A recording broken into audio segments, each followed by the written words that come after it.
Lo bueno de la creatina es que es el suplemento con mayor evidencia científica. Si estás pensando en tomarla, primero te deberías preguntar: ¿qué es la creatina y para qué me sirve? ¿Cuál es mi objetivo? ¿Realmente la necesito? Si querés saber estas respuestas y mucho más, quédate a ver este video.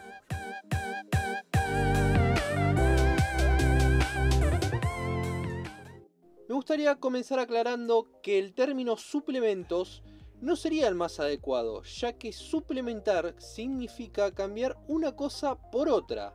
Y nosotros no vamos a reemplazar, por ejemplo, el consumo de determinados alimentos por suplementos. Por eso vamos a utilizar el término complementos, es decir, agregar algo para obtener un beneficio. En este caso podría ser agregar un suplemento, si es que realmente lo necesito, a nuestra base de nutrición, entrenamiento y descanso.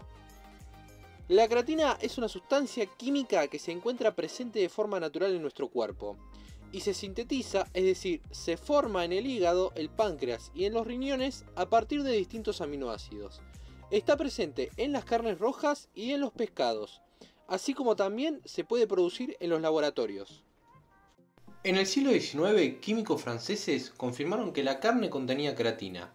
Observaron que la concentración en la carne de zorros salvajes era mucho mayor cuando estos estaban escapando de una cacería, a diferencia de los zorros de cautiverio, por lo que se concluyó que estaba directamente relacionada con el trabajo muscular.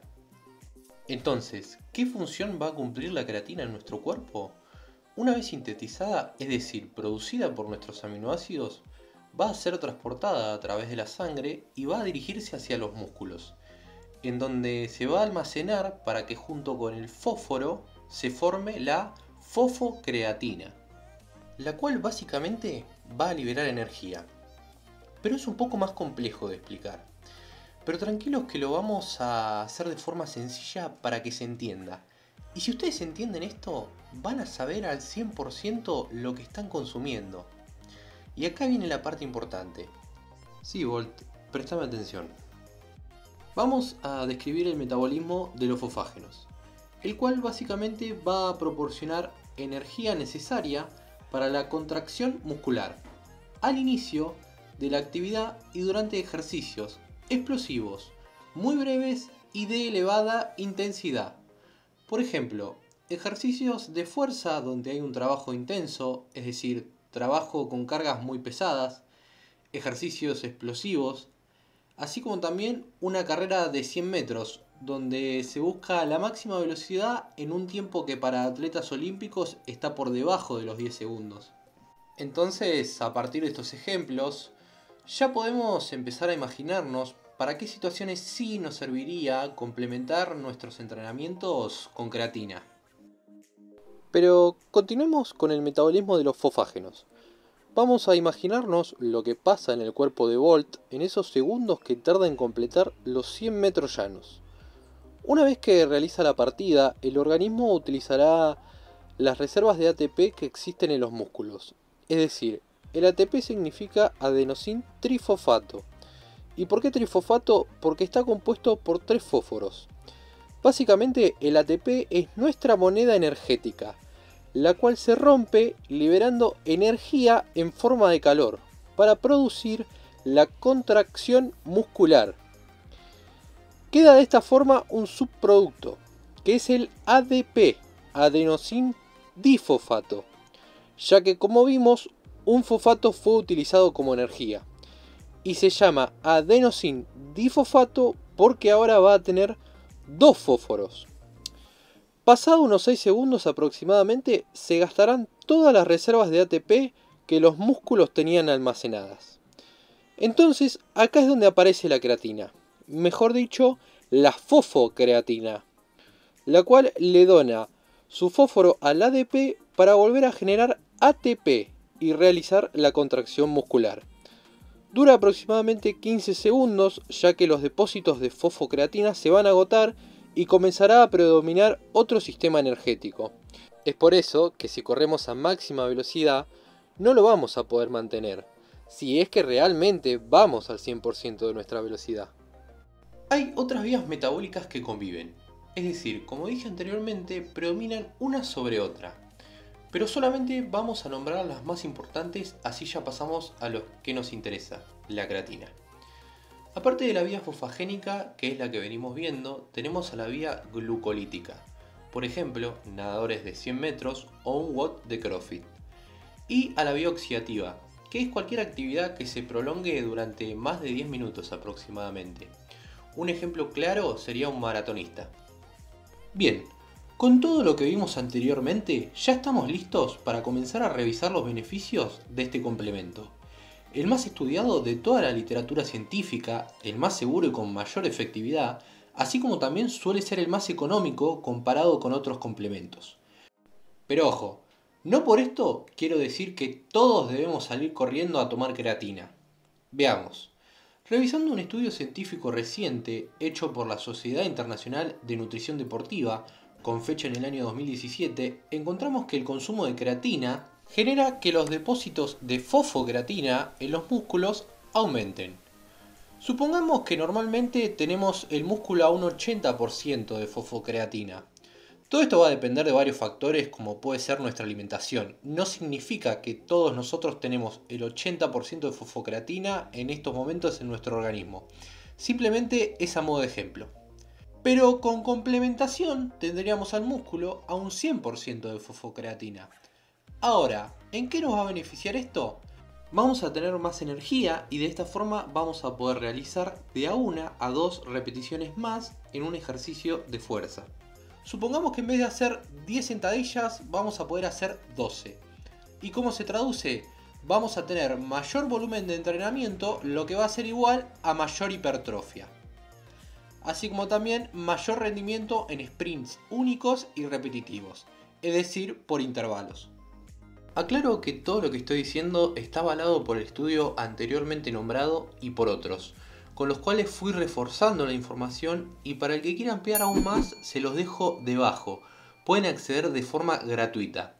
Continuando, otro de los efectos que encontramos es que parecería que el consumo de creatina disminuye la degradación de las proteínas musculares, generando un mayor equilibrio entre la síntesis y la degradación, por ende un aumento en la masa muscular.